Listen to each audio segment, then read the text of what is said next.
এদিকে অভিনেতা ও পরিচালক অনির্বাণ ভট্টাচার্যকে বয়কট করলো টেকনিশিয়ানরা, বন্ধ হলো তার মিউজিক ভিডিও শুটিং। ফেডারেশনের কিছু পদক্ষেপের বিরুদ্ধে আইনি পথে হাঁটছেন কিছু পরিচালকরা, যার মধ্যে অনির্বাণ ভট্টাচার্য রয়েছেন। অভিনেতা ও পরিচালক অনির্বাণ ভট্টাচার্যকে বয়কট করলো টেকনিশিয়ানরা।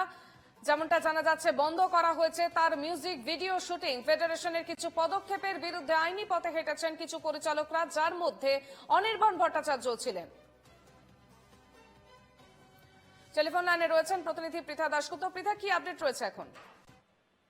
দেখো, সেরকম কোনো আপডেট নেই। তার কারণ হচ্ছে যে এটার কোনো উত্তর কেউ দিতে পারছেন এবং কোনো পক্ষকে ফোন করলেই তারা কোনো উত্তর দিচ্ছেন না। আজকে যেটা জানা যাচ্ছে যে আপাতত আজকের যে শুটিংটা ছিল এসবিএস প্রযোজিত হুলিগানিজমের যে গানের মিউজিক ভিডিও শুটিং, সেটা বন্ধ।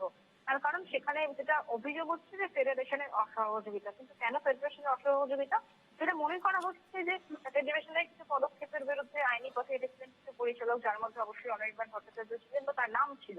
হয়তো সেই জন্যই এই শুটিং বন্ধ আজকে হয়েছে এমনটা মনে করছে রকি বহল মহল। কিন্তু বিষয়টা হচ্ছে যে গানের তিনি কোনো পরিচালনা করছেন না, দেখি এইখানে গানের দলে রয়েছেন এবং এই শুটিং এ কোনোভাবেই তার পরিচালকের ভূমিকায় তাকে দেখা যাবে না, তাকে মিউজিক ভিডিওতে দেখা যাবে। এর আগে এই একই অ্যালবামের কাজ করেছেন ঋত্বিক সেন, তখন পুরো ব্যাপারটাতেই কোনো অসুবিধা হয়নি।